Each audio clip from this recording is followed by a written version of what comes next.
नमस्कार दोस्तों। आज का जो टॉपिक है हमारा वो है एमपी की पॉलिटिकल सिस्टम के बारे में, यानी राजनीतिक व्यवस्था के बारे में। और ये जो टॉपिक है ये एमपीपीएससी से जुड़े हुए जितने एग्जाम हैं या एमपी में जितने एग्जाम होते हैं, चाहे वो मतलब व्यापम वाले एग्जाम हो या अदर जो एग्जाम्स हो, उनमें सब में ये टॉपिक जो है वो आता है।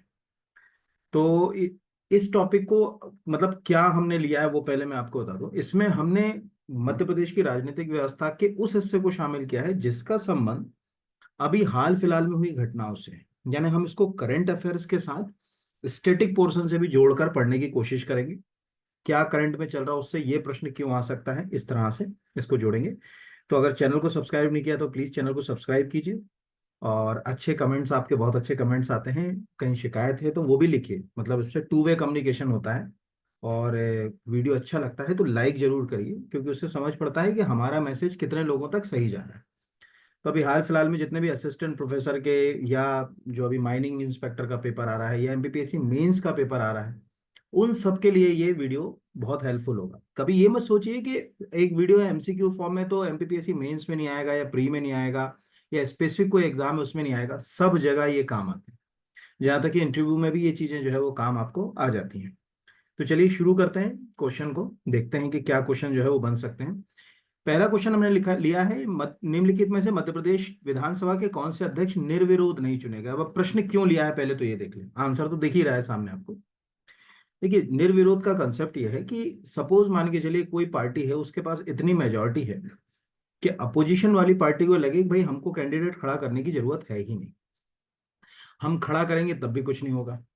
तो अगर अभी हम इससे पहले वाला मध्य प्रदेश के अंदर इलेक्शंस की बात करें, तो अभी जैसे 15वां जो मतलब विधानसभा थी, जब 15वीं विधानसभा में शुरुआत में देखें तो नर्मदा प्रसाद प्रजापति जब आए, तो चूंकि कांग्रेस और बीजेपी लगभग 50-50 जैसी स्थिति पर ही थे, लगभग बराबर बराबर की स्थिति पर ही थे, इसलिए नर्मदा प्रसाद प्रजापति मत विभाजन से मतलब कि एक कैंडिडेट खड़ा किया गया, तय किया गया कि भैया जो है वो आप वोटिंग करा लो और वोटिंग के द्वारा जो है वो हम तय करेंगे कि कौन जीत रहा कौन हार।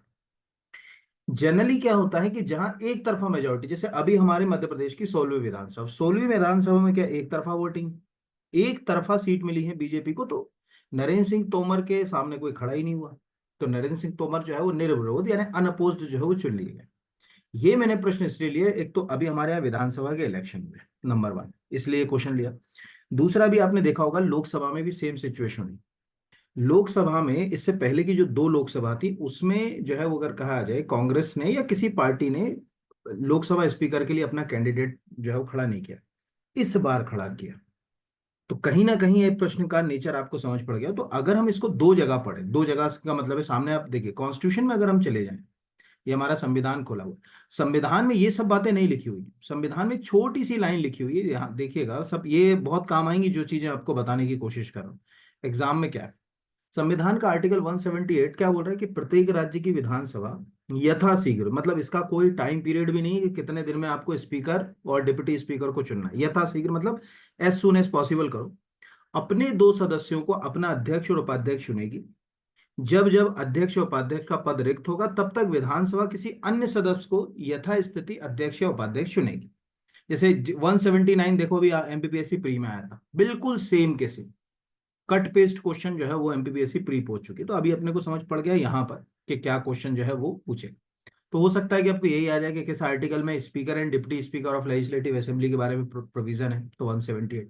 कितने टाइम पीरियड में इसको चुना जाएगा, कहीं नहीं लिखा, सेल एज सून में बी, ठीक है, यथाशीघ्र ये लिखा हुआ है यहाँ पर। तो अब यहाँ पर हम चले जाएं, तो यहाँ आपको दिख रहा है राजेंद्र प्रसाद शुक्ल है, नरेंद्र सिंह तोमर हैं, श्रीनिवास तिवारी, ये सब अनअपोज्ड चुने गए। देखो अगर हम 1956 से मध्य प्रदेश के विधानसभा का इतिहास टटोले यानी पढ़े, तो जनरली बहुत रेयर केस ऐसे हुए जब हमारे यहाँ हंग पार्लियामेंट्री जैसी कोई व्यवस्था हुई। हंग का मतलब होता है त्रिशंकु व्यवस्था, किसी एक पार्टी को मेजोरिटी नहीं मिली, ऐसे बहुत रेयर केसेस में हमको जो है वो देखने को मिल रहा है। तो पहली बार जब विधानसभा का गठन हुआ तो कुंजीलाल दुबे अनुपोज चुने गए, दूसरी बार भी कुंजीलाल दुबे अनुपोज, यानी पहली दूसरी विधानसभा में तो कुंजीलाल दुबे थे।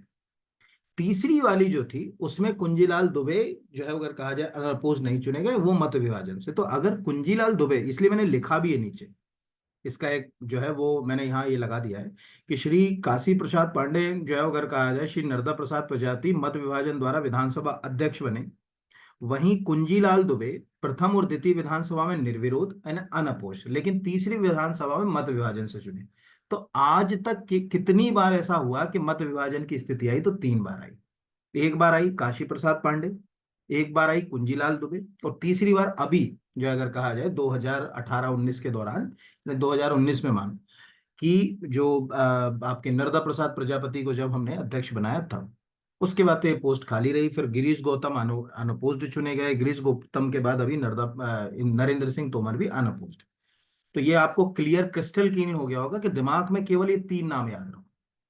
पहला कुंजीलाल दुबे का, दूसरा काशी प्रसाद पांडे का, तीसरा जो है नर्मदा प्रसाद प्रजापति का। तो ऑटोमेटिकली बाकी सब जो है वो अनअपोज चुने गए। और इससे एक और चीज सिद्ध हुई कि अनअपोज चुने गए, मतलब कि इसके बाद की जितनी स्थितियां थी उन सब में हम ये मान सकते हैं कि जो सरकारें आई वो सरकारों के पास अच्छी एब्सलूट जो है वो अगर कहा जाए मेजॉरिटी थी।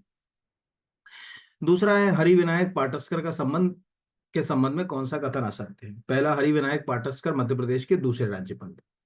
दूसरा है हरिविनायक पाटस्कर जो है वो संविधान सभा के सदस्य भी थे। तीसरा है हरिविनायक पाटस्कर मध्य प्रदेश में सबसे अधिक समय तक राज्यपाल के पद पर है। और चौथा है हरिविनायक पाटस्कर महाराष्ट्र के मुख्यमंत्री पद पर भी रहे। अब आप कहोगे कि ये क्यों लिया गया, इस तरह के क्वेश्चन क्यों पूछे जाते हैं? तो देखिए, ऐसा है कि जो हमारे गवर्नर होते हैं, किसी भी गवर्नर के साथ अगर कोई अचीवमेंट जुड़ी हुई है तो उसके ऊपर क्वेश्चन पंच होगा ही होगा हमेशा। कोई अगर अचीवमेंट, जैसे हरिविनायक पाटस्कर के साथ ये लिखा ही हुआ है कि भैया वो 1957 से 1965 तक, मतलब कि कितना, लगभग 7 साल तक जो है अगर कहा जाए, लगभग मोटा मोटा माने, क्योंकि 57 से 65 तक। तो अगर कोई राज्यपाल आपके राज्य में सबसे लंबे समय तक रहा हो तो उसका क्वेश्चन बनता है। इसे ऐसे समझ लें कि कभी आप बलराम जाखड़ के बारे में बात करें। बलराम जाखड़ बहुत बड़ी हस्ती थे, मतलब पंजाब की राजनीति में तो उनका बहुत बड़ा जो है वो नाम था। अब बलराम जाखड़ को अगर आप मध्य प्रदेश के गवर्नर के रूप में देखें तो वो मध्य प्रदेश के गवर्नर भी रहे, यूपी के भी जो है वो कुछ समय के लिए गवर्नर रहे। लेकिन बलराम जाखड़ लगातार 2 लोकसभा तक स्पीकर रहे। यानी सेंट्रल में बिल्कुल ये बलराम जाखड़ वाली स्थिति सेम है जो भी ओम बिरला की, सेम। यानी ये क्वेश्चन आपको, मतलब बीजेपी के वो पहले ऐसे लीडर हैं जो 2 बार जो है वो स्पीकर के पद पर गए। सेम अगर कांग्रेस की बात करते तो 1980 टू 1989 के बीच का जो टाइम था उसमें बलराम जाखड़। तो अब हमारे पास एक कॉमन न्यूज़पेपर्स में ये क्वेश्चन जो आते हैं वो क्या आते हैं? न्यूज़पेपर में आया कि जिस तरह कांग्रेस से बलराम जाखड़ रहे 10 साल तक जो है वो लोकसभा स्पीकर, वैसे ही ओम बिरला जो है वो दूसरे कार्यकाल के लिए चुने गए, ऐसा एक क्वेश्चन। तो हमें ये पता होना चाहिए कि यार वो आदमी जो 10 साल लोकसभा का स्पीकर रहा, वो हमारे राज्य के अंदर भी गवर्नर की पोस्ट पे रहा। तो आपको पता होना चाहिए कि यार किस समय रहे। तो जैसे 2004 से 9 तक बलराम जाखड़ मध्य प्रदेश के गवर्नर थे, वो क्वेश्चन हमारे लिए इंपॉर्टेंट हो जाता है। तो जितने भी है, चाहे पट्टवी सीतारामैया, तो पहले है तो पट्टवी सीतारामैया आपको याद रखना का लंबा कार्यकाल था हरिविनायक पाटस्कर का, तो हरिविनायक पाटस्कर इसलिए जो है वो याद रखना पड़ेगा। तो हरिविनायक पाटस्कर एक बहुत बड़ी जो है वो हस्ती थे, और वो एग्जैक्टली एक एडवोकेट भी थे, और उस समय सुप्रीम कोर्ट में भी वो वकालत वगैरह जो है वो कर चुके थे। आपको एक और चीज उनके बारे में याद रखना है कि ये जो हिंदू कोड बिल है ना, हिंदू कोड बिल के कारण जो, मतलब हिंदू धर्म के अंदर जो लॉ चल रहे हैं, वो हिंदू कोड बिल लाया गया था। उस हिंदू कोड बिल को लाने में जितना अंबेडकर जी का योगदान था उतना ही योगदान इनका भी, हरिविनायक पाटस्कर का नाम भी उसमें आता है। तो ऐसे क्वेश्चन लिंक होते हैं। तो ये आपको 2-3 चीजें इसमें, मतलब आपको 3 क्वेश्चन 4 क्वेश्चन की वेटेज समझ पड़ेगी क्या आएगा। अगला करंट अफेयर्स का, मध्य प्रदेश की 16वीं विधानसभा के संबंध में कौन सा कथन असत्य है? 16वीं विधानसभा में प्रथम बार निर्वाचित सदस्यों की संख्या 68 है। अब आप कहोगे ये क्या? हमेशा जब कोई नई विधानसभा का गठन होता है तो उसमें ये प्रश्न जो है वो पूछा ही जाता है कि भाई वर्तमान में किस पार्टी के पास कितने हैं, मेंबर हैं, पहली बार कितने इलेक्ट हुए, महिलाओं की संख्या कितनी है, ये आपको पता होना चाहिए। तो अगर हम 16वीं विधानसभा की स्थिति को देखें तो 68 जो मेंबर्स हैं वो पहली बार इलेक्ट हो, पहली बार। ये एक जो है वो अपने को याद होना चाहिए। दूसरा, महिलाओं की संख्या जो है वो 27 थी। इलेक्शन में कांग्रेस को जो है वो 64 सीटें मिली थी, बीजेपी को 63 सीटें मिली थी। ठीक है। निर्दलीय को एक भी सीट नहीं मिली, केवल भारत आदिवासी पार्टी को एक सीट मिली। ये ध्यान रखिएगा, कोई भी निर्दलीय को सीट जो है वो नहीं मिली है। याद रखिएगा, 2 सीटें तो रिक्त थी। तो इस तरह से, और ये अभी का क्वेश्चन है 24 जुलाई, ये अभी बिल्कुल लेटेस्ट 24 जुलाई तक, क्योंकि ये जो सबसे लास्ट हुआ उसके लिए जो बता। तो 24 जुलाई तक जो है अगर कहा जाए कि 3 सदस्य जो है वो उन्होंने त्याग पत्र दे दिया, और उसमें से फिर जो है वो त्याग पत्र के पीछे आप थोड़ा सा जाओगे तो आपको पता चलेगा कि कांग्रेस को छोड़कर बीजेपी में आने की कंसेप्ट है। जैसे कमलेश प्रताप शाह, तो उन्होंने जो है अगर कहा जाए कि पहले त्याग पत्र दिया, आपको मालूम होगा कांग्रेस से थे, और कांग्रेस से मार्च में उन्होंने, कैसे समझोगे, ये न्यूज़पेपर पढ़ने की आदत डालो भाई। जैसे कमलेश प्रताप शाह थे, अमरवाड़ा से थे वो, पहले वो कांग्रेस में थे, कांग्रेस से उन्होंने मार्च में रिजाइन करा, फिर अमरवाड़ा से भी जो है वो अगर कहा जाए वो भाजपा की ओर से चुनाव जीत गए, तो अब वो वापस आ गए। लेकिन ऐसी चीजें एग्जाम में भी आती हैं। तो अभी अपने लिए 3 चीजें काम की हैं। एक तो ये 27 सदस्य वाला, ठीक है। दूसरा अगर कहा जाए कि पहली बार जो सदस्य हैं वो अनुसूचित जाति जनजाति के कितने सदस्य हैं, वो ऑलमोस्ट सबको मालूम ही होता है कि हमारे विधानसभा में कितनी सीटें अनुसूचित जाति जनजाति के लिए जो है वो रिजर्व है, तो वो मुझे बताने की जरूरत है। ठीक है, जो चीज मुझे बताने की जरूरत नहीं है वो आपको आसानी से याद रहेगी। जैसे अनुसूचित जनजाति, आपको दिमाग चलेगा कि हाँ भैया 47 सीटें हैं, तो 47 लोग जो है वो गए होंगे। वो खुद आप याद रख सकते हो, वहां अपने कॉमन सेंस से 35 47 वाला जो कंसेप्ट है वो मुझे बताने की जरूरत है नहीं। अगला क्वेश्चन मैंने क्यों लिया है, अभी चूंकि विधानसभा का चुनाव हुआ, साल भर भी तो नहीं हुआ अभी, अभी हम नवंबर की बात कर रहे हैं। तो जब विधानसभा का चुनाव होता है ना, तो विधानसभा के चुनाव के बाद विधायिका में बिल्कुल जबरदस्त परिवर्तन होता है। नई मंत्रिमंडल का गठन होगा, राज्यपाल जो है वो विधानसभा को एड्रेस करेगा, तो कॉन्स्टिट्यूशन में एक आध साल तक, यानी अब ये मान के चलिए 2024 और 25 मिनट तक जो क्वेश्चंस हैं उनमें इनका वेटेज है। जैसे राज्यपाल की नियुक्ति 155 आर्टिकल, राज्यपाल को सलाह सहायता देने के लिए मंत्री परिषद का जो के बारे में प्रावधान 163 क्यों पूछेगा, क्योंकि अब आपकी नई मंत्री परिषद का गठन हो गया। राज्यपाल द्वारा मुख्यमंत्री की नियुक्ति आर्टिकल 165, ये गलत है। और राज्य के कार्य संचालन 166, तो इसको मैं दिखाता हूं आपको, है ना, कि मतलब ये क्यों इंपॉर्टेंट है। अब चूंकि हमारे यहाँ विधानसभा के चुनाव हुए, तो हम विधानसभा के चुनाव से किन किन आर्टिकल्स को याद रखें। ठीक है, पहले तो जो ऊपर सा गलत था उसको आप समझ लीजिए कि क्या आएगा उसमें। तो हम यहां से चले गए, ये यहाँ, ये सबसे पहले हमारे पास आई कि राज्यपाल को सलाह और सहायता देने के लिए मंत्रिपरिषद, यानी राज्यपाल कोई भी काम कर रहा है तो काउंसिल ऑफ मिनिस्टर जो है वो की सहायता से ही कर रहा है। ये उसको कहा गया है कि भाई आप काउंसिल ऑफ मिनिस्टर की जो है सहायता से काम करो, जो भी हो। और दूसरा जो है अगर कहा जाए, कोई अगर काउंसिल ऑफ मिनिस्टर उसको कुछ बता रही है या उसको वो सुन रहा है, तो आप उस बात को भी किसी कोर्ट में चैलेंज नहीं करोगे कि भैया काउंसिल ऑफ मिनिस्टर ने ये कह दिया, राज्यपाल ने क्यों मान लिया इसको, राज्यपाल को नहीं मानना था। तो लिखा है कि इस प्रश्न की किसी न्यायालय में जांच नहीं की जाएगी कि क्या मंत्री और राज्यपाल को कोई सलाह सहायता दी, और दी तो क्या दी, है ना, वो उनके ऊपर है। अब काउंसिल ऑफ मिनिस्टर के बारे में तो प्रावधान है, पर काउंसिल ऑफ मिनिस्टर का मुखिया कौन होगा तो दिख रहा है 164, वहां अपन ने 165 कर दिया। नियरेस्ट क्वेश्चन ही क्लैश होते हैं एग्जाम में। 164 में अपने को दिख रहा है कि भाई गवर्नर को जो आप सहायता दे रहे हो, तो गवर्नर कैसे सहायता लेगा, तो गवर्नर ने कहा भाई चीफ मिनिस्टर को मैं अपॉइंट करूंगा और चीफ मिनिस्टर की सलाह से बाकी सबको अपॉइंट करूंगा। तो ध्यान से देखो, एक बहुत अच्छी वर्ड लिखी है जो काम आएगी। मुख्यमंत्री की नियुक्ति राज्यपाल करेंगे और अन्य मंत्रियों की नियुक्ति राज्यपाल मुख्यमंत्री की सलाह पर करेंगे। इससे सिद्ध है कि अगर मुख्यमंत्री रिजाइन कर देता है तो पूरी काउंसिल ऑफ मिनिस्टर को रिजाइन करना पड़ेगा। अगर मुख्यमंत्री का निधन हो जाता है तो पूरी काउंसिल ऑफ मिनिस्टर को रिजाइन करना पड़ेगा। अगर मुख्यमंत्री के खिलाफ कोई अविश्वास प्रस्ताव पास होता है और वो पास हो जाता है, या उसको उस स्थिति में रिजाइन करना पड़, तब भी पूरी काउंसिल ऑफ मिनिस्टर को रिजाइन करना पड़ेगा। यानी पूरी काउंसिल ऑफ मिनिस्टर की डोर, पूरी पावर जो है वो चीफ मिनिस्टर के हाथ में है। चीफ मिनिस्टर ही सब कुछ है। ठीक है, क्योंकि जितने भी लोग हैं वो हैं तो गवर्नर के प्लेजर पे, ये लिखा हुआ है कि जब तक गवर्नर जिस समय चाहे गवर्नर जो है काउंसिल ऑफ मिनिस्टर को हटा भी सकता है, प्रसाद पर्यंत प्लेजर है। लेकिन वो करेगा कैसे, ये आपको समझ में आना चाहिए। अब चूंकि छोटे छोटे क्वेश्चन याद रखना, एक तो ये वाला क्वेश्चन आपको याद रखना 164 इस बार के लिए, 163 164 आर्टिकल अगले एक साल। दूसरा ये 15% वाला, क्योंकि पहले तो ऐसा होता था कि काउंसिल ऑफ मिनिस्टर में बंदर बांटे रेवड़ी और चीन चीन के देव, जिसको चाहे उसको जो है वो शामिल कर लेते थे। अब कॉन्स्टिट्यूशन में अमेंडमेंट करके 91वां संविधान संशोधन 2003 के सेक्शन 3, इसमें बहुत सारी चीजें हैं, उसमें से सेक्शन 3 के तहत ये प्रावधान है कि भाई जो काउंसिल ऑफ मिनिस्टर है वो स्टेट असेंबली की जो स्ट्रेंथ है, यानी विधानसभा की जो स्ट्रेंथ है, उसका 15% से ज्यादा नहीं हो सकता। तो हमारे यहाँ आप 230 का 15% निकाल लो तो आपको समझ पड़ जाएगा कि क्या हो। तो ये क्वेश्चन आपको समझ पड़ा कि क्यों प्रश्न पूछे जा रहे हैं, या किस तरह से जो है अगर कहा जाए प्रश्न पूछे जा सकते हैं। या जैसे ये वाला क्वेश्चन आपको आ सकता है, यानी 164 का क्लॉज 4 आ सकता है कि कोई मंत्री जो निरंतर 6 माह से किसी अवधि तक राज्य विधानसभा का सदस्य नहीं है, उस अवधि की समाप्ति के पास मंत्री नहीं रहेगा। यानी आज काउंसिल ऑफ मिनिस्टर में हम किसी को भी मंत्री बना सकते हैं, बट शर्त है कि 6 महीने में उसको विधानसभा की सदस्यता लेना पड़ेगी।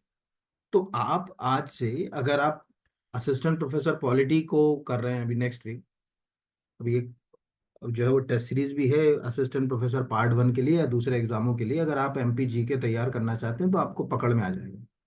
और एक अच्छा कोर्स भी है एमपीजी का, लोग करते नहीं है उसको उतना, लेकिन आप एमपीजी के उससे बाहर नहीं आते। आप देख सकते हैं ऐप के ऊपर जाके, बी आर एकेडमी का ऐप डाउनलोड कर लेंगे, उस पर मिल जाएगा आपको। तो यहाँ जो बात निकल कर आ रही है वो आपको समझ में पड़े कि इतने क्वेश्चन, मंत्री परिषद जो है विधानसभा के प्रति सामूहिक उत्तरदायी होगी, यानी अकाउंटेबल किसके लिए, विधानसभा के लिए।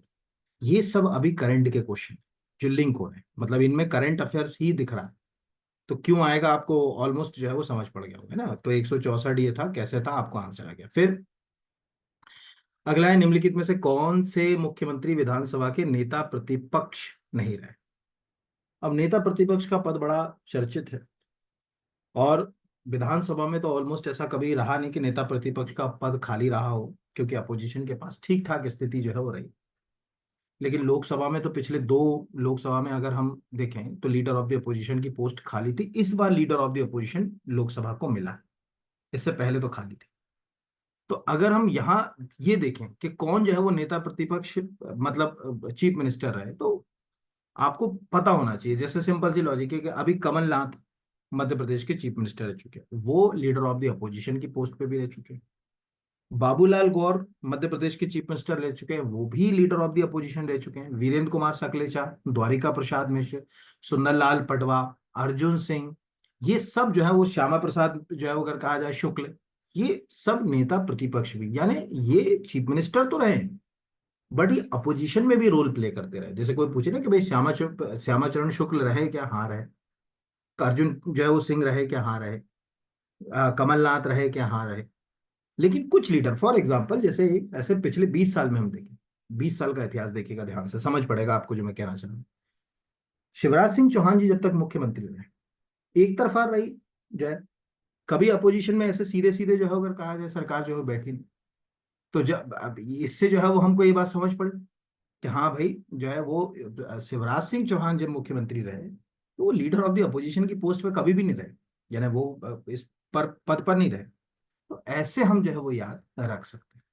अब दिग्विजय सिंह क्यों, क्योंकि दिग्विजय सिंह जब तक, एक तो 10 साल तक चीफ मिनिस्टर थे, 10 साल के बाद वो सेंटर की राजनीति में चले गए। आज भी वो केंद्र की राजनीति के अंदर है। वर्तमान में भी श्री दिग्विजय सिंह सेंट्रल की पॉलिटिक्स के अंदर है, यहाँ पे स्टेट की पॉलिटिक्स में इतना कोई कंट्रीब्यूट है नहीं। तो हम उनको स्टेट में लीडर ऑफ द अपोजिशन कैसे रहे, नहीं रह सकते।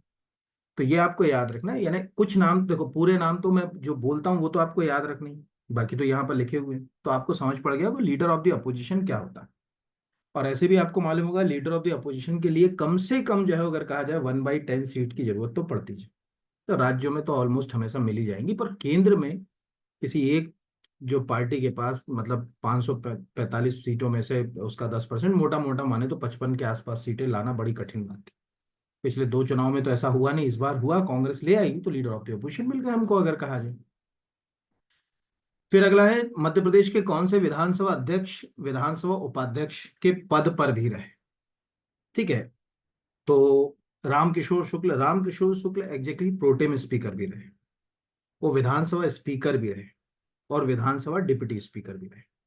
तो एक ये जो आपको याद रखना है कि भाई कौन से हमारे जो चेयरमैन होते हैं, देखो हमेशा कुछ चीजों को कॉपी के अंदर ऐसे मत याद करो कि अलग से अलग एक एक लाइन लिख लेनी, उनको कीवर्ड में याद करो। जैसे किशोर शुक्ल है, सामने लिख दिया कि स्पीकर, डिप्टी स्पीकर और प्रोटेम स्पीकर। अब क्यों आएगा, क्योंकि अभी ये जो इलेक्शन हुए मध्य प्रदेश के, तब हमको नए सदस्यों को शपथ दिलाने के लिए सदस्यों के बीच से आपको स्पीकर और डिप्टी स्पीकर चुनना है। उसके लिए हमको प्रोटेम स्पीकर की जरूरत पड़ी। तब ये प्रश्न जो है वो अगर कहा जाए लिंक हो गया कि यार कोई स्पीकर था क्या ऐसा कि जो प्रोटेम स्पीकर भी रहा, तब पता चला कि अच्छा हाँ ये प्रोटेम स्पीकर रहे। तो अभी जैसे एक सिंपल है, अपने आप से प्रश्न करो, अभी ज्यादा पुराना नहीं, 6 महीने पुराना है, क्योंकि दिसंबर में मध्य प्रदेश विधानसभा में अध्यक्ष और उपाध्यक्ष चुनेंगे। नरेंद्र सिंह तोमर जो है वगैरह अध्यक्ष जो है के पद पर है। कितनों को मालूम है कि उस समय किसको जो है वो प्रोटेम स्पीकर, आप नीचे कमेंट भी कर सकते हो या अपने आप से प्रश्न करके, तो अभी गोपाल भार्गव को प्रोटेम स्पीकर बनाया गया था। जनरली प्रोटेम स्पीकर वो व्यक्ति होता है, कॉन्स्टिट्यूशन में कहीं प्रोटेम स्पीकर शब्द नहीं है, ये ध्यान रखना ना, प्रोटेम स्पीकर वर्ड का प्रयोग नहीं किया गया। लेकिन मोस्ट सीनियर मेंबर को हम 2-3 कामों के लिए जो है वो चुनते हैं। नई विधानसभा के बाद जितने सदस्य हैं उनको हम शपथ कैसे दिलाएंगे, कोई एक आदमी तो चाहिए। तो प्रोटेम स्पीकर काम भाई इनको शपथ दिलाओ, जितने भी नई विधानसभा में जो है वो मेंबर आए। दूसरा है कि नई विधानसभा में जितने मेंबर हैं, अब 230 सदस्य की हमारी विधानसभा, कि भाई इनमें से किसको स्पीकर डिप्टी स्पीकर चुने, तो उन्होंने कहा प्रोटेम स्पीकर इलेक्शन कराओ, डिप्टी स्पीकर स्पीकर चुनेंगे ये लोग अपने बीच में से, उन्होंने कहा ठीक है साहब। तो ऐसे प्रोटेम स्पीकर की कहानी रहती। तो प्रोटेम स्पीकर में आपको 2-3 तरह से नाम याद रखना है। एक तो क्या कोई महिला प्रोटेम स्पीकर के पद तक कभी गई, तो हाँ गई, और उसमें जो नाम आपको याद रखना वो है जमुना देवी। जमुना देवी प्रोटेम स्पीकर पे रही और वो विधानसभा में डिप्टी स्पीकर, वो यानी सॉरी डिप्टी स्पीकर बोल रहा हूँ, वो लीडर ऑफ द अपोजिशन में भी जो है उनका एक रोल रहा। एक ये याद रखना। दूसरा कि पहले प्रोटेम स्पीकर कौन थे, तो काशी प्रसाद पांडे। यानी जब मध्य प्रदेश का गठन हुआ और उसके बाद जब पहले विधानसभा का जब इलेक्शन हुआ, पहले, क्योंकि देखो ये क्वेश्चन पहले वर्तमान वाले ऐसे ही क्वेश्चन जो है पंच, क्या कोई चीफ मिनिस्टर प्रोटेम स्पीकर के पद पर भी रहा? हाँ। अर्जुन सिंह जो थे मध्य प्रदेश के मुख्यमंत्री, उन्होंने प्रोटेम स्पीकर का रोल भी जो है वो प्ले किया। ठीक है, ये भी याद रखिएगा, वो प्रोटेम स्पीकर भी रह चुके। और अभी कौन थे, तो गोपाल भार्गव। तो ऐसे 2-3 तरह से जो है वो क्वेश्चन क्या हो जाता है, लिंक हो जाता है एग्जाम पॉइंट ऑफ व्यू से। तो वो आपको समझ पड़ ही गया होगा कि क्या क्वेश्चन जो है वो पूछना चाह रहे हैं। तो यह लिख भी दिया है यहाँ पर। और ईश्वर दास रोहाणी, श्रीनिवास तिवारी भी विधानसभा के उपाध्यक्ष पद पर रह चुके हैं यहाँ। अगला है, मध्य प्रदेश में किस विधानसभा के कार्यकाल के दौरान मध्य प्रदेश में राष्ट्रपति शासन लागू नहीं किया गया। अब ये प्रश्न क्यों हमने लिया ये भी समझ। एक तो अभी आपने देखा होगा कि नेशनल जो मतलब संविधान हत्या दिवस और इस तरह की बातें काफी चर्चा में है। पेपरों में भी आता है कि सरकारों को समय से पहले जो है वो गिरा दिया जाता है, कई राज्यों में राष्ट्रपति शासन जो है वो लगा दिया जाता है। तो मध्य प्रदेश के इतिहास में भी 3 बार राष्ट्रपति शासन लगा। अगर आप मेरा गवर्नर वाला वीडियो देखेंगे या चीफ मिनिस्टर वाला वीडियो देखेंगे, बहुत पहले बनाया है, आप चैनल पे जाएंगे पीछे तो आपको मतलब गवर्नर और चीफ मिनिस्टर में कहीं कष्ट नहीं होगा एग्जाम में। उस वीडियो में मैंने ये बात जो है वो बताई। तो यहाँ एक तो मैंने ये नीचे लगा दिया, ये मतलब प्रश्न का उत्तर मैंने ये ऑफिशियल वेबसाइट से लगाया कि 5वीं और 6वीं विधानसभा के दौरान इस समय तक। अब ये तो आपको मालूम है कि ये वो 77 का समय काफी चर्चित समय था। इस समय हमारे यहाँ जो है वो राष्ट्रपति शासन लगा रहा। ठीक है, प्रेसिडेंट रूल। फिर जो है वो 6वीं से 7वीं तक ये राष्ट्रपति शासन रहा। फिर 9वीं 10वीं, तो आपको दिख रहा है 5वीं 6वीं 7वीं 9वीं 10वीं इन विधानसभाओं के दौरान मध्य प्रदेश के अंदर प्रेसिडेंट रूल जो है वो लगा रहा, या राष्ट्रपति शासन को जो है वो लागू किया गया। तो क्लैश क्या होते हैं question, fifth six seventh eighth, ऐसे अगर क्वेश्चन आते हैं तो बहुत ज्यादा क्लैश हो जाते हैं, पता होने के बाद भी दिमाग चलता ही नहीं वहां कि फिफ्थ है कि सिक्स है कि सेवन्थ है कि एट्थ है, तो वहां दिमाग नहीं चलता। इस तरह से हम इसको आंसर तक जो है वो ले जा सकते हैं। ये आपको याद रखना है, मतलब कभी कोई क्वेश्चन पूछेगा तो ये आपको बताना है। जैसे फिफ्थ जो विधानसभा थी उसमें मैं आपको बता देता हूँ कि श्यामा चरण शुक्ल जो है जब मुख्यमंत्री थे मध्य प्रदेश के, तो उनके मुख्यमंत्री कार्यकाल के बाद जब नई सत्ता आई 77 में, आपको मालूम होगा कि इलेक्शन के बाद जनता पार्टी की सरकार आ गई थी, तो हमेशा ये जैसे कहते हैं ना रिवेंज लेना, वैसा कंसेप्ट था। तो केंद्र में जब जनता पार्टी की सरकार आई थी उस समय अप्रैल, ये लिखा है 30 अप्रैल 1977 को हमारे यहाँ जो है वो प्रेसिडेंट रूल डिक्लेयर कर दिया गया। तो ये पहला प्रेसिडेंट रूल था मध्य प्रदेश का, पहली बार लगाया गया। और ये प्रेसिडेंट रूल जो है वो जून 1977 तक, यानी 23 जून 1977 तक लगा। प्रेसिडेंट रूल हटा, और प्रेसिडेंट रूल हटने के बाद कैलाश चंद्र जोशी जो है वो चीफ मिनिस्टर बन गए। तो सीधी सी बात है, लगाने वाले कौन थे प्रेसिडेंट रूल? जनता पार्टी वाले। तो हटने के बाद सरकार किसकी बनेगी? जनता पार्टी की। तो आप याद रखिएगा कि वो कैलाश चंद्र जोशी, उस समय बीजेपी नहीं थी, बीजेपी तो 80 में जो है वो अगर कहा जाए खड़ी हुई पार्टी। तो कैलाश चंद्र जोशी को जो है वो बना दिया। फिर कैलाश चंद्र जोशी के बाद जो है वो वीरेंद्र कुमार सुकलेचा और सुंदरलाल पटवा जैसे लोग आ गए चीफ मिनिस्टर। फिर 1980 में एक बार फिर आपने देखा होगा केंद्र की राजनीति पलटी। इंदिरा गांधी के हाथ में फिर एक बार सत्ता आ गई 1980 में। तो इंदिरा गांधी ने 80 में आई, उस समय फिर प्रेसिडेंट रूल लागू हो गया। तो 80 में हमारे यहाँ दूसरी बार, तो उस समय हमारी छठवीं विधानसभा चली। तो छठवीं विधानसभा और सातवीं विधानसभा का जो कार्यकाल था, उस दौरान ये प्रेसिडेंट रूल जो है वो को जो है वो जोड़ते हैं। अर्जुन सिंह के प्रेसिडेंट रूल हटेगा तो सीधी सी बात है, अगर कांग्रेस ला रही है, मतलब इसको कॉमन सेंस कैसे लगाए, किसने लगाया, तो वो सीधी सी बात है अपनी पार्टी को लाना चाहते हैं, कांग्रेस ने लगाया। तो अर्जुन सिंह जो है वो अगर कहा जाए सेकंड प्रेसिडेंट रूल हटने के बाद चीफ मिनिस्टर बन गए। तीसरी बार जो प्रेसिडेंट रूल लगा था उस समय सुंदरलाल पटवा मध्य प्रदेश के चीफ मिनिस्टर, ये लिखा ना। अब आप सोचिए बाबरी डिमोलिशन हुआ उसके बाद, ये तो बड़ा मुद्दा है, आप कभी एसआर बोम्मई केस पढ़िए इंटरनेट पर। कर्नाटक के चीफ मिनिस्टर थे एसआर बोम्मई, वो इतना चर्चित केस है सुप्रीम कोर्ट का कि उसमें सुप्रीम कोर्ट ने फटकार भी लगाई केंद्र को कि भाई ऐसे किसी भी जो है वो अगर कहा जाए इलेक्टेड गवर्नमेंट को मुंह उठाया और तुम जो है वो उसको डिसॉल्व कर दोगे, उसको जो है वो प्रेसिडेंट रूल लगा दोगे, ये गलत बात है। तो क्या हुआ कि जब 6 दिसंबर को बाबरी डिमोलिशन हुआ, उसके बाद केंद्र ने ये निर्णय लिया कि यार, उस समय तो आपको मालूम है कि केंद्र में 1992 में, मतलब पूरी तरीके से तो कांग्रेस की नहीं, लेकिन कांग्रेस शासित ही सरकार थी क्योंकि पीवी नरसिम्हा राव देश के प्रधानमंत्री थे। ये तय किया गया कि भाई कुछ राज्यों में स्थिति ठीक ठाक नहीं है, हमको प्रेसिडेंट रूल लगाना पड़ेगा।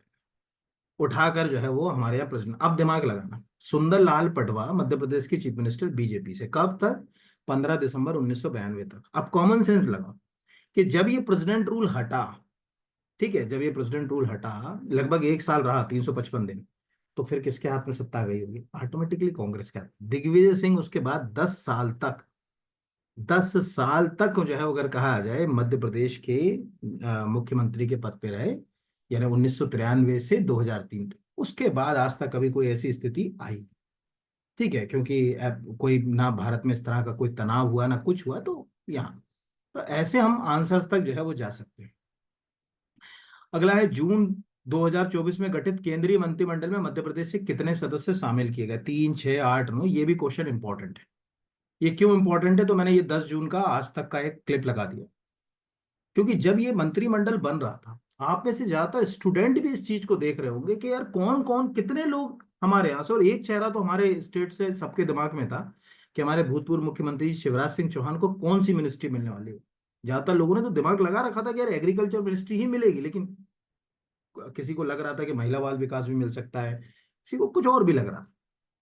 तो जब कोई चीज पेपरों में भी हेडिंग में रहती है, लोगों के जहन में रहती है, तो प्रश्न बनता है। तो लिखा है यहाँ देखिए, यहाँ कि पिछली केंद्र सरकार में भी नरेंद्र सिंह तोमर, प्रहलाद पटेल, फग्गन सिंह कुलस्ते, वीरेंद्र कुमार, ठीक है, ज्योतिरादित्य सिंधिया राज्यसभा से, एल मुरुगन मंत्री थे। मुरुगन तमिलनाडु से थे लेकिन मध्य प्रदेश से राज्यसभा सदस्य चुने गए, अभी भी है। फिर मोदी की तीसरी जो अभी कैबिनेट है इसमें सिंधिया, सिंधिया पहले तो राज्यसभा से, लेकिन अभी उन्होंने राज्यसभा को रिजाइन कर दिया है क्योंकि वो लोकसभा से इलेक्ट हो गए। तो ये भी एक क्वेश्चन आपको वैसे तो पता ही होगा, ये भी अभी एक नेक्स्ट क्वेश्चन में बताऊंगा। फिर एल मुरुगन, वीरेंद्र कुमार खटिक, ये तो ऑलमोस्ट सबको मालूम है, जो टीकमगढ़ छतरपुर वाली बेल्ट वाला जो बंदा होगा उनको तो वीरेंद्र कुमार जी के बारे में बहुत कुछ पता ही होगा, यहाँ पर बड़ा चर्चित नाम है वहां पर। ठीक है, 4 बार से सांसद रहे शिवराज सिंह चौहान, धार की सांसद सावित्री ठाकुर, बैतूल सांसद दुर्गा दास उइके को भी शामिल किया गया, यानी अब हमको ये जो है वो अगर कहा जाए लिस्ट जो है वो मिल गई। तो हमें जो है वो यहाँ पर समझ पड़ रहा है कि तीसरे कार्यकाल में एक तो सिंधिया एक, मुरुगन दो, ये दो, वीरेंद्र कुमार सिकलेचा ये तो रिवाइज हो गए 3, चौथे शिवराज सिंह चौहान, फिर सावित्रीबाई पांचवे, और बैतूल से सांसद दुर्गा दास उइके। इस तरह से ये हमको समझ पड़ा। तो टेक्निकली ये यही जो प्रश्न आ रहे हैं आजकल ऐसे आ रहे हैं। अब वो विस्तार कब होगा क्या होगा वो गॉड नोस, बट इतना अपने को पता होना चाहिए। तो जैसे अभी एक दिन मैं एक इंटरव्यू ले रहा था बच्चों का, तो मैंने पूछा था कि भाई हमारे यहाँ से राज्यसभा की सीटें कितनी, तो एक बच्चे ने कह दिया साहब 10। तो मैंने कहा 10 क्यों, बोले सर एक खाली है। अरे तो मैंने कहा खाली है ना, वैकेंट है, सीट तो है। क्योंकि अभी श्री ज्योतिराज सिंधिया जी जो हैं उन्होंने रिजाइन कर दिया राज्यसभा, क्योंकि अब वो लोकसभा में इलेक्ट हो गए। तो प्रश्न का नेचर को नहीं समझेंगे तो क्वेश्चन जो है वो तक अपन नहीं पहुंच पाएंगे। तो ये वाला क्वेश्चन आपको समझ पड़ गया। 2024 में राज्यसभा के लिए निर्वाचन में मध्य प्रदेश से कितने सदस्य चुने गए, ये भी क्वेश्चन जो है वो इंपॉर्टेंट है, आएगा। अभी आपको दिख रहा है, पहले तो ये देखिए, क्योंकि देखो अब ये इलेक्शन हो गया, तो अब ये 2024 तो पूरा कवर करेगा ये। हम इतना जानते हैं, देखो क्या, देखो एक तो पहले समझो, लोकसभा की बात होती तो हम इस पे बात ही नहीं कर रहे होते। राज्यसभा की अब गिन के 11 सीट, तो आपको कम से कम 11 सीट की कहानी पता होना चाहिए। तो अभी देखो 2020 में इलेक्शन हुई, फिर 2022 में, अब 2024 में, अब 2026, हर 2 साल में आपको मालूम है 1/3 मेंबर रिटायर होते हैं, हर 2 साल में। तो अभी आप 2025 के लिए भी यही याद रखो। तो 2024 में आपको यहाँ पर दिख रहा है, जैसे बाल योगी उमेश नाथ, एल मुरुगन, बंसीलाल गुर्जर, माया विक्रम नरोलिया, अशोक सिंह, ये जो लोग गए, टोटल 11 सीटें, एक अभी वैकेंट है।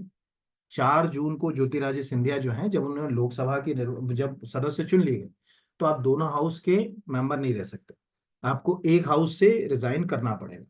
तो उन्होंने जो है वो अगर कहा जाए कि लोकसभा की जब सदस्यता ली तो राज्यसभा की सीट उनकी क्या हो गई, रिक्त हो गई, यानी खाली हो गई।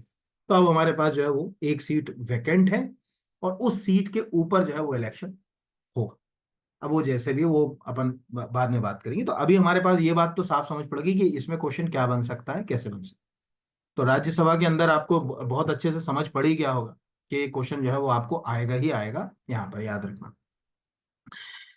मध्य प्रदेश के निम्नलिखित में से कौन से राज्यपाल हरियाणा राज्य के प्रथम मुख्यमंत्री भी रहे, ये भी एक क्वेश्चन जो है वो इंपॉर्टेंट है। तो ये क्वेश्चन जो है वो, इसके ऊपर भी क्वेश्चन पंच हो सकता है। अब पहले तो समझ लीजिए कि इसके ऊपर जो है वो क्वेश्चन क्यों पंच होगा। इसमें दो चीजें हैं जिससे ये क्वेश्चन जो है वो एग्जाम में जो है वो आ सकता है। आपके राज्य में कोई व्यक्ति अगर किसी पोस्ट पे है, ठीक है, मतलब, तो वो किसी क्या कॉन्स्टिट्यूशनल बड़ी पोस्ट के ऊपर किसी और राज्य में भी रहा, जैसे बलराम जाखड़ बहुत चर्चित रहे, तो हमको पता है कि यार बलराम जाखड़ लोकसभा के लगातार 2 लोकसभा में स्पीकर के पद पर रहे। ऐसे ही भगवत भगवत दयाल शर्मा, जब हरियाणा का गठन हुआ, ये तो सबको ही मालूम होगा कि पंजाब और हरियाणा का गठन एक साथ हुआ, तो हरियाणा जब नया राज्य बना तो भगवत दयाल शर्मा उस नए राज्य के पहले जो है वो अगर कहा जाए चीफ मिनिस्टर थे। ये क्यों इंपॉर्टेंट है इसको समझो। कोई भी व्यक्ति अगर किसी जगह पहली बार, पहला पहला जैसे अगर कहा जाए लगातार 10 साल तक पहली बार, ऐसे कुछ क्वेश्चन अगर आड़े टेढ़े जो एग्जाम में आते हैं, तो उस पर क्वेश्चन पंच होते हैं। तो जब हरियाणा राज्य गठित हुआ, तो उस समय भगवत दयाल शर्मा हरियाणा राज्य को चला रहे थे ना, हरियाणा में एक बहुत बड़ा वो, अपन ये मान सकते हैं कि चेहरा जो है वो रहे। इसीलिए ये क्वेश्चन जो है वो आपको एग्जाम पॉइंट ऑफ व्यू से इंपॉर्टेंट हो जाता है। तो देखो सब तो नहीं बता सकता, इसके लिए आपको या तो जैसे इस तरह के क्वेश्चन के लिए मैंने विधानसभा अध्यक्ष, उपाध्यक्ष, मध्य प्रदेश के राज्यपाल, मध्य प्रदेश के मुख्यमंत्रियों की एक सीरीज चलाई थी, जो आप ऐप के ऊपर जाओगे तो आपको ये सॉरी यूट्यूब पे जाओगे तो आपको वहां से मिल जाएगी।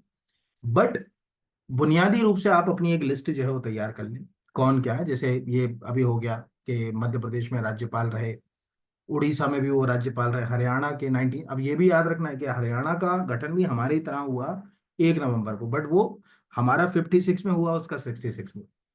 तो 1966 में वो हरियाणा के पहले चीफ मिनिस्टर बने थे। तो यहाँ ये जो 4 नाम हैं, इन चारों नामों में से हर एक का अपना एक रोल। तो कौन से राज्यपाल ऐसे हैं जिनका पद पर रहते हुए निधन हो गया, जैसे अभी आपने देखा होगा कि लालजी जो टंडन थे, तो लालजी टंडन जो है वो बीमार रहे, उसके बाद उनका निधन हो गया, फिर आनंदीबेन पटेल के हाथ में सत्ता आई, फिर आनंदीबेन पटेल के बाद जो है वो मंगू भाई पटेल अभी हमारे जो है वो राज्यपाल है मध्य प्रदेश के।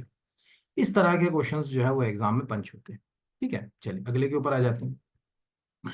फिर एक और क्वेश्चन हमने ऐसा ही उठाया, ये क्वेश्चन भी पिछले आर्टिकल की तरह ही क्वेश्चन क्यों है। जितने आर्टिकल लिखे हैं ये सब अभी चर्चा में है। देखो विधानसभा की संरचना क्यों चर्चा में है, अभी हमारे यहाँ विधानसभा का इलेक्शन, तो चूंकि हमारे यहाँ विधानसभा का इलेक्शन हुआ, तो आपको ये पता होना चाहिए कि भाई विधानसभा होती क्या है, विधानसभा कितने मेंबर की हो सकती है। तो जैसे विधानसभा की संरचना 170, साफ लिखा है कि विधानसभा में अधिकतम 500 और न्यूनतम 60 जो है अगर कहा जाए सदस्यों की विधानसभा होगी। हालांकि इसके कुछ एक्सेप्शंस भी हैं, याद रखिएगा कि आप न्यूनतम 60, मतलब कई राज्य, अभी आप सोचो कि आप गोवा चले जाओ, मेघालय चले जाओ, या नॉर्थ ईस्ट के स्टेट्स में चले जाओ, सिक्किम चले जाओ, वहां आपको ये 60 वाला क्लॉज मिल जाए तो वहां नहीं मिलेगा। पर ये अपने को याद रखना है, क्योंकि यार अभी हमारे यहाँ विधानसभा का इलेक्शन हुआ, तो आपको ये जानकारी होना चाहिए कि क्या रहा, कैसे रहा विधानसभा का। विधान परिषद हमारे यहाँ है नहीं, तो हम विधान परिषद की जो है बात नहीं करेंगे। अभी हमारे यहाँ विधानसभा का चुनाव हुआ, तो हमको पता चला कि यार विधानसभा कितने साल के लिए बनी, तो हमको दिख रहा है कि यार 5 साल के लिए गठित हुई। तो 172 आर्टिकल भी हमको पता होना चाहिए कि विधानसभा 5 साल के लिए गठित हुई। तो विधानसभा की अवधि, राज्यपाल का अभिभाषण, आपको ऑलमोस्ट सबको मालूम होगा। जो गवर्नर एड्रेस करेगा, ये देखो अभी एक तो बजट सत्र के दौरान राज्यपाल का जो है वो अभिभाषण होता है, यानी राज्यपाल विधानसभा को संबोधित करता है। तो ध्यान से देखना आर्टिकल 176 कितना इंपॉर्टेंट। राज्यपाल का विशेष अभिभाषण, यही आएगा क्वेश्चन। राज्य स्पेशल जो एड्रेस कब करेगा, ऐसे तो हर साल ही कर रहा है, लेकिन स्पेशल कब करेगा? विधानसभा के प्रत्येक साधारण निर्वाचन के पश्चात, यानी जब भी असेंबली का इलेक्शन हुआ, जैसे अभी हमारे यहाँ हो गया 2023 में, अब कब होगा 2028 में, तो यानी 2028 में वो एड्रेस करेंगे पहला। और जो प्रत्येक वर्ष का प्रथम सत्र होगा, प्रथम सत्र हमेशा मालूम है बजट वाला होगा, जैसे अभी राष्ट्रपति का अभिभाषण होता है ना वहाँ, ऐसे हमारे यहाँ राज्यपाल का अभिभाषण। ये दो स्थितियों में वो स्पेशल एड्रेस करता है। इसके अलावा तो जब जब विधानसभा सदन के ऊपर होगा तब वो एड्रेस कर सकते हैं, पर ये दो केस। तो अभी हमारे लिए क्या इंपॉर्टेंट हो गया दो केस में से, कि भैया राज्यपाल का विशेष अभिभाषण, क्योंकि जैसे ही मध्य प्रदेश की नई विधानसभा का गठन हुआ, उसके सदस्यों को उन्होंने संबोधित किया। ये राज्यपाल का जो है वो अगर कहा जाए एड्रेस, यहाँ से जो है वो आ गया। ये भी क्वेश्चन जो है वो आ सकता है। फिर विधानसभा अध्यक्ष उपाध्यक्ष, ये तो ऑलमोस्ट बेसिक है, सरल है, आप कर ही लोगे यहाँ पर। तो क्यों आ सकता है वो भी आपको जो है वो समझ पड़ गया होगा। अब अगला क्वेश्चन थोड़ा सा टफ है, शायद आप में से किसी एक आध दो बच्चों को पता होगा, बाकी को उम्मीद है कि शायद नहीं, क्योंकि हम पढ़ते नहीं। अब आपको कि जब टफ है तो क्यों रख रहे हैं, इसका उद्देश्य है कि आपको ऐसे क्वेश्चंस तक भी जाने की अप्रोच बनाना पड़ेगी कि कहाँ से आ रहे हैं। तो मध्य प्रदेश मंडी मंत्रिमंडल के सदस्यों को उनके विभाग एवं कार्यसूची के विषय में किस एक के तहत कार्य सौंपे जाते हैं, इसको समझो प्रश्न क्या है ये। जैसे अभी अपन समझें कि मध्य प्रदेश में विधानसभा चुनाव हुआ। अब विधानसभा चुनाव में बीजेपी को एब्सोल्यूट मेजोरिटी प्राप्त हुई। बीजेपी की ओर से श्री मोहन यादव ने राज्यपाल के पास गए कि भाई हम जो है वो सरकार बनाने का दावा पेश करते हैं। उन्होंने कहा ठीक है। तो उनको राज्यपाल ने कहा कि ठीक है, आपको एक सर्टेन डे जो है वो हम शपथ दिला देंगे, ठीक है, पद और प्रतिज्ञान की। अब शपथ होगी, शपथ के साथ उन्होंने कहा साहब मेरे साथ ही मेरी टीम रहेगी, यानी काउंसिल ऑफ मिनिस्टर में इतने लोग रहेंगे। उन्होंने कहा ठीक है, कितना? उन्होंने कहा साहब 20 लोगों को मैं अभी शामिल, उदाहरण बता रहा हूँ कि 20 लोग मेरे साथ जो है वो काउंसिल ऑफ मिनिस्टर में आएंगे, मंत्री परिषद में, आप इनको भी शपथ दिला दो। तो उनको मंत्री के रूप में शपथ मिल रही, गृह मंत्री, ठीक है, रक्षा मंत्री, ऐसे ऐसे शपथ नहीं मिलती कि ये संघ के फलाने मंत्री होंगे, नहीं। संघ के, जैसे संघ में होता है ना संघ के मंत्री के रूप में, तो यहाँ हम मंत्री के रूप में शपथ ले रहे हैं। तो राज्य मंत्री की शपथ ले रहे हैं कि कैबिनेट मंत्री की शपथ ले रहे हैं, ऐसी शपथ दिलाती है ना। शपथ के बाद फिर मुख्यमंत्री तय करेंगे यार किसको कौन सा डिपार्टमेंट दिया जाए, कौन सी मिनिस्ट्री दी जाए। तो उसके लिए बकायदा मध्य प्रदेश कार्य आवंटन नियम है। वो नियम नीचे मैंने लगाया, यहाँ पर आपको दिख रहा होगा, 21 जुलाई की ही ये सबसे लेटेस्ट न्यूज है।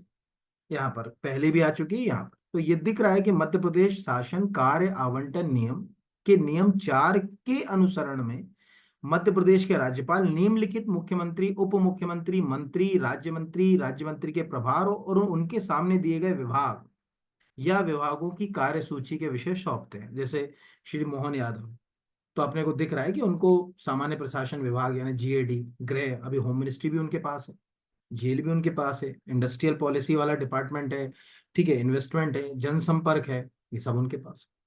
या श्री जगदीश देवड़ा तो एक उप मुख्यमंत्री बन गए, तो वित्त उनके पास है। राजेंद्र शुक्ल को भी उप मुख्यमंत्री बनाया, तो कोई उप मुख्यमंत्री का कोई संवैधानिक पद तो है नहीं। लेकिन हमने ये जो मध्य प्रदेश शासन कार्य आवंटन नियम है ना, इसमें कह दिया है कि भाई इसके तहत है।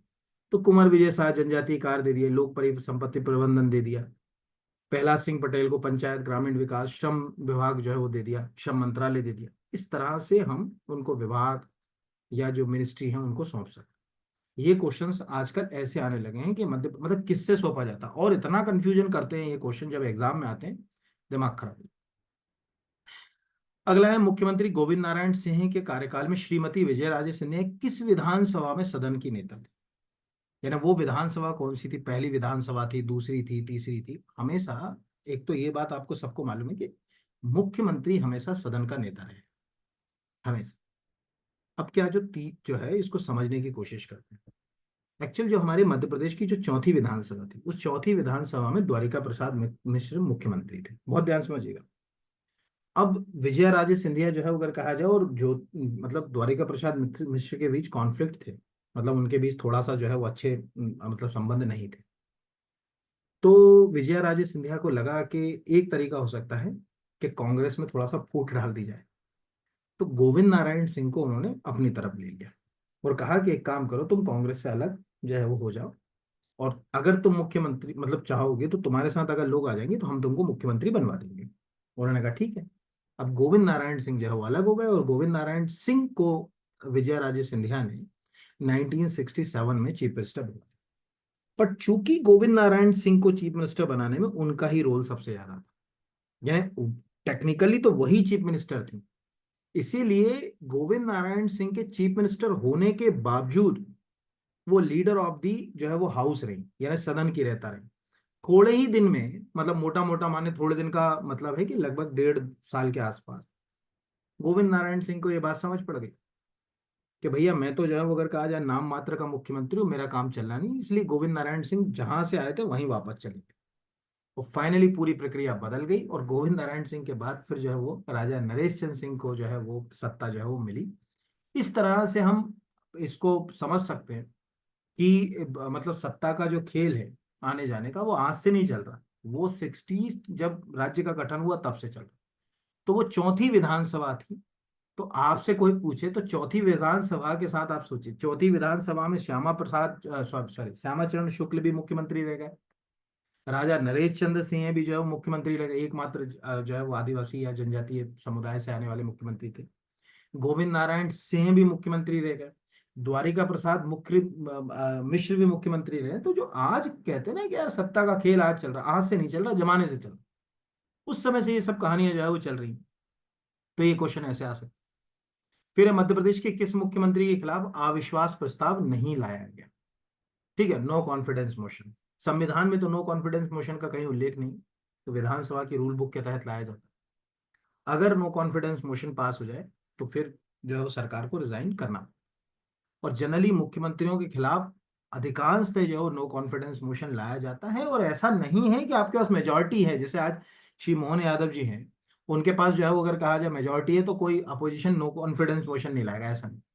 नो कॉन्फिडेंस मोशन तो इंडिकेट करता है कि यार हम विरोध करना चाहते हैं, हमको पसंद नहीं है तुम्हारा काम, ये विरोध करना चाहते हैं। तो जो पहले मुख्यमंत्री हुए तब से ये प्रक्रिया जो है वो अगर कहा जाए चली। तो नो कॉन्फिडेंस मोशन में जैसे शिवराज सिंह चौहान, एक दो बार नहीं, चार चार बार जो है वो श्री शिवराज सिंह चौहान के खिलाफ नो कॉन्फिडेंस मोशन आया। बस ये है कि वो कभी पास हुआ नहीं। ठीक है, मतलब अगर कहा जाए कि इसको पास हम जो है वो नहीं कर पाए। तो ये याद रखिएगा, जैसे कैलाश नाथ काटजू है, द्वारिका प्रसाद मिश्र है, अपने ये वीरेंद्र कुमार सकलेचा है, इन सब, अर्जुन सिंह है, सुंदरलाल पटवा है, इनके खिलाफ आया। एक मुख्यमंत्री आपको याद होगा जिनके खिलाफ नो कॉन्फिडेंस मोशन आना ही था। थोड़ा सा आप दिमाग लगा के, मतलब इसको सुनने के पहले अगर टाइप कर दोगे तो ज्यादा अच्छा रहेगा, रोक के। लेकिन नो कॉन्फिडेंस मोशन से पहले उन्होंने रिजाइन कर दिया। उनका नाम था, ठीक है आपके, क्या नाम है उनका, जो छिंदवाड़ा से अपने, कमलनाथ।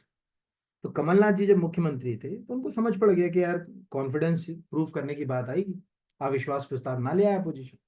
अविश्वास प्रस्ताव आया तो हमारी पार्टी में तो ऐसे ही टूट हो गई। तो उन्होंने कहा कि यार अच्छा है कि मैं रिजाइन कर। तो चाहे हम दिग्विजय सिंह की बात करें, चाहे हम शिवराज सिंह चौहान जी की बात करें, चाहे हम अर्जुन सिंह जी की बात करें, वीरेंद्र कुमार सकलेजा जी की बात करें, कैलाश नाथ काटजू जी की बात करें, इन सब के खिलाफ नो कॉन्फिडेंस मोशन आ चुका है। तो अब हम कैसे याद रखें कि इसको याद कैसे रखें? सरल तरीका है, आप वो चीफ मिनिस्टर ढूंढिए जिनके खिलाफ नो कॉन्फिडेंस मोशन नहीं आया, है ना। फॉर एग्जाम्पल अभी मैंने क्या बोला कि श्री कमलनाथ जी जो है उनके खिलाफ नहीं आया, वो अपने लिए हो गया। या उमा भारती जो है वो उनके खिलाफ नहीं आया, ये अपने लिए काम का हो गया। बाबूलाल गौर जो है वो उनके खिलाफ नहीं आया, ये अपने लिए काम का हो गया। इससे जो जिनके खिलाफ आया उतनी तो वो तो लंबी फेहरिस्त है, वो तो हम सोच नहीं सकते कि इतनी लंबी जो हम याद रख पाएंगे। जिनके खिलाफ आया नहीं है उनको याद रख ले, तो अपने लिए क्वेश्चन तैयार हो जाता है। फिर अगला क्वेश्चन है, मध्य प्रदेश विधानसभा सदन के संबंध में कौन सा कथन असत्य है? मध्य प्रदेश के पुराने विधानसभा भवन को मिंटो हॉल मतलब पुराने विधानसभा भवन मिंटो हॉल का निर्माण AC रेवन की देखरेख में कराया गया था, बिल्कुल सही। जब लॉर्ड मिंटो सेकंड भोपाल आए थे उस समय इसका फाउंडेशन स्टोन रखा गया, और ये हॉल कहीं ना कहीं क्राउन को ही समर्पित किया गया, इसीलिए कभी आप भोपाल आए तो अब तो वैसे तो अब इसका नाम ही बदल गया है, कुशुभाऊ ठाकरे कन्वेंशन सेंटर है ये इस समय। इसमें एक रूफ टॉप रेस्टोरेंट भी बना दिया सरकार ने। बट इसको अगर आप सेटेलाइट से देखेंगे तो जैसे रानी का ताज होता है यानी क्राउन होता है ना, वैसा दिखता है ऊपर से देखने में। दूसरा है, वर्तमान विधानसभा का डिजाइन चार्ल्स कोरियो ने तैयार किया, ये सही है। वर्तमान विधानसभा भवन का उद्घाटन तत्कालीन नौवे राष्ट्रपति शंकर दयाल शर्मा, क्योंकि अब नौवे राष्ट्र, एक तो शंकर दयाल शर्मा के बारे में दो तीन चीजें, एक तो नौवे राष्ट्रपति थे वो इसलिए पता होना चाहिए क्योंकि आपके भोपाल से थे। अब एक तो राष्ट्रपति, दूसरा भोपाल से, और भोपाल में ही कोई चीज बन रही तो फिर तो सीधी सी बात है कि उनका आना बनता है। तो फिर जो है वो आए थे 1996 में। जब आए तो चूंकि अब 96 की बात है, उस समय आपको सबको ही मालूम है कि कांग्रेस सत्ता में थी शुरुआत में, 91 टू 96 के बीच में। इस समय जो है अगर कहा जाए कि इसका नाम रखा गया, और मध्य प्रदेश में भी 93 से 2003 तक कांग्रेस सत्ता में, दिग्विजय सिंह मध्य प्रदेश के मुख्यमंत्री थे, इसलिए इसका नाम नए विधानसभा का इंदिरा गांधी भवन रख दिया है। ये आप याद रखिएगा, मतलब क्यों नाम से भी, आप नाम से भी इसको याद रख सकते हो कि कोई नाम है, जैसे अभी कुशुभाऊ ठाकरे कन्वेंशन सेंटर ओल्ड विधानसभा का नाम है। कोई पूछे भाई कैसे याद रखेंगे यहाँ पर, तो दिमाग चलता है कि यार कुशुभाऊ ठाकरे का संबंध किससे है, मैंने कहा यार बीजेपी से, बीजेपी में एक बहुत बड़ा जो है वो नाम था, तो दिमाग अपन ने लगा लिया कि यार उसी से जो है वो जुड़ा हुआ होगा, उसी से जो है वो कोई क्वेश्चन जो है वो पंच होगा यहाँ। तो लिंक कैसे करोगे क्वेश्चन को, ये भी याद रखो कि कौन सी सरकार रही होगी, बीजेपी की रही होगी कि कांग्रेस की रही होगी, क्या रहा होगा, ये सब इस क्वेश्चन यहाँ से आते हैं। फिर चौथा जो है वो है नवनिर्मित विधानसभा भवन श्यामला हिल्स पे, तो श्यामला हिल्स के ऊपर CM हाउस, मुख्यमंत्री जी का जो निवास है वो श्यामला हिल्स पे, भोपाल ऐसे भी हिलों पे बसा हुआ है, ये जो है वो है अरेरा हिल्स पे। तो आप याद रखिएगा, चाहे विधानसभा भवन हो, चाहे हमारे एडमिनिस्ट्रेटिव सेटअप से जुड़ी कुछ फेमस यूनिट जैसे सतपुड़ा भवन, बल्लभ भवन, विंध्याचल भवन, दो डायरेक्टेड है हमारे पास, एक सतपुड़ा और विंध्याचल आमने सामने। चूंकि दक्षिण की ओर सतपुड़ा है मध्य प्रदेश में, जब आप नीचे दक्षिण की ओर जाओगे सतपुड़ा, तो सतपुड़ा भवन भी दक्षिण की ओर ही होगा। उत्तर की ओर विंध्याचल श्रेणी है तो विंध्याचल उत्तर की ओर होगा, दोनों के बीच में बल्लभ भवन है, और बल्लभ भवन के पीछे का जो सेंटर भाग है वहां पर ये नई विधानसभा जो है वो बनी हुई। तो ऐसे मुझे लगता है कि आपको क्वेश्चन जो है वो एग्जाम में पूछे जाते हैं, मतलब कोई प्रश्न कहाँ से आता है, उसका क्या रूल है, क्यों पूछा जाएगा, वो सब जानकारी यहाँ से मिलती है। तो पुराना विधानसभा भवन मिंटो हॉल वैसे सबने पढ़ा होता है, आप कहोगे इसमें कुछ नया नहीं, लेकिन आप उसको लिंक जरूर करिए कि क्या क्वेश्चन है, कैसे, जैसे मतलब अगर उस समय की नवाब कौन थी, तो नवाब सुल्तान जहां बेगम थी, उनको लगा यार अपने पास कोई लॉर्ड मिंटो सेकंड आए, और ये भी बड़ी गलती होती है लोगों की, लॉर्ड मिंटो नहीं आए थे, लॉर्ड मिंटो सेकंड आए थे। लॉर्ड मिंटो नाम के दो जो है अगर कहा जाए गवर्नर जनरल वॉयसरॉय हुए भारत में, तो ये एक बड़ा उलझन भरा है, तो लॉर्ड मिंटो सेकंड आया, मैंने कहा ठीक है यार कराते हैं, इन्हीं से कह दिया कि भाई अगली बार आपके जैसा कोई बंदा आएगा तो हम जो है वो इसको करेंगे। फिर जो है वो उद्घाटन कराया शंकर दयाल शर्मा से, तो शंकर दयाल शर्मा से जो अगस्त में कराया था, अगस्त 1996, तो उस समय इंदिरा गांधी भवन इसका नाम रख दिया क्योंकि भोपाल मध्य प्रदेश में कांग्रेस की सत्ता थी। ऐसे क्वेश्चन जो है वो आपको जो है वो याद रखना चाहिए। और आखिरी क्वेश्चन जो है वो हमारा यहाँ पर, निम्नलिखित में से किस राजनेता का संबंध, ये क्यों लिया मैंने, इसका एक और पार्ट में बनाऊंगा। ये प्रश्न मैंने इसलिए लिया क्योंकि आपको उन पॉलिटिशियंस के बारे में पता होना चाहिए जो मध्य प्रदेश से हैं, लेकिन मध्य प्रदेश की राजनीति के अलावा किसी और राजनीति में भी बड़ा एक उनका रोल रहा। जैसे अटल बिहारी वाजपेयी, आपको मालूम है कि वो देश के प्रधानमंत्री रहे, उत्तर प्रदेश की राजनीति में भी उनका बड़ा एक कंट्रीब्यूशन रहा, उत्तर प्रदेश से भी चुनाव लड़े। पृथ्वीराज चौहान का संबंध कभी मध्य प्रदेश से सीधा नहीं रहा, इंदौर में जन्म जरूर हुआ उनका, लेकिन मध्य प्रदेश की राजनीति में वो कभी एक्टिव नहीं रहे, कभी भी जो है अगर कहा जाए एक्टिव नहीं रहे। वो महाराष्ट्र की राजनीति में एक्टिव रहे, और महाराष्ट्र की जो है अगर कहा जाए मतलब चीफ मिनिस्टर के पद के ऊपर भी रहे ये यहाँ पर। मनोहर जोशी का कोई सरोकार मध्य प्रदेश से है, ये याद रखिए, इनका कोई जो है वो अगर कहा जाए कि सरोकार नहीं। उर्मिला सिंह, आपको मालूम है पहली आदिवासी जो महिला मुख्यमंत्री, सॉरी गवर्नर, हिमाचल प्रदेश की गवर्नर है, हमारे मध्य प्रदेश से। ये प्रश्न मैंने क्यों लिया है उसका आपको आंसर समझ पड़ेगा। कुछ ऐसी जो है वो मतलब पर्सनालिटी हैं जो मध्य प्रदेश की राजनीति में एक्टिव नहीं रही, दूसरे जो है वो राज्यों की राजनीति में एक्टिव रही। कुछ ऐसी पर्सनालिटी हैं जो मध्य प्रदेश में एक्टिव रही, जैसे सुमित्रा महाजन है। अब सुमित्रा ताई बोलते हैं, वो मध्य प्रदेश की राजनीति में, पर उनका संबंध महाराष्ट्र भी है। तो वो भी एक जो है वो आपको जो है वो याद रखना चाहिए। तो वैसे बस आप याद रखिए, बाकी मुझे नहीं लगता कि और कोई क्वेश्चन जो है वो आपको आएंगे। तो आज के लेक्चर में मैंने आपको ये समझाने की कोशिश करी कि प्रश्नों का नेचर क्या है, किस तरह के क्वेश्चंस जो है वो पंच हो सकते हैं। आर्टिकल्स हैं तो कॉन्स्टिट्यूशन के कितने आर्टिकल्स आपको याद रखना है, उन आर्टिकल्स का क्या रोल है, वो सब क्वेश्चंस आपको आ सकते हैं। तो आपको अगर ये वीडियो अच्छा लगा हो तो उम्मीद है कि आप चैनल को सब्सक्राइब करेंगे, लाइक करेंगे, शेयर भी कर दिया कीजिए तो अच्छा लगेगा मुझे। कमेंट जरूर करिए आपके। और अभी नेक्स्ट वीक असिस्टेंट प्रोफेसर का पेपर है, उम्मीद है कि ईश्वर चाहेगा तो 2-3 क्वेश्चन अगर फंस गए तो और अच्छी बात है यहाँ पर। मतलब उसमें तो पॉलिटी का भी पेपर है। और नेक्स्ट इसके बाद जो असिस्टेंट प्रोफेसर का जो सेशन है उसके लिए भी अच्छी, बहुत अच्छी हेल्दी टेस्ट सीरीज भी है। उसमें आपको हर वीक का करंट अफेयर्स एग्जाम तक मिलता रहेगा। यानी आपका अगर नवंबर में पेपर है तो नवंबर तक करंट अफेयर्स मैं खुद ही पढ़ाता हूँ, हर वीक अपडेट कराता हूँ पूरा। 499 की टेस्ट सीरीज है, वो ले सकते हो आप। कोर्स अगर आपको देखना है पीएससी प्री मेंस का, वो भी अवेलेबल है, ऐप के ऊपर है। हेल्दी कोर्स है, मतलब जैसे कहते हैं ना कि कोर्स नेचर वाइज क्या अप्रोच होना चाहिए, वो सब आपको मिलेगा। चलिए, तो बहुत धन्यवाद आप सबका। करिए मेहनत और खूब उन्नति कीजिए। सफलता आपको निश्चित रूप से मिलेगी, अच्छा ही कुछ आपके जीवन में होगा। धन्यवाद।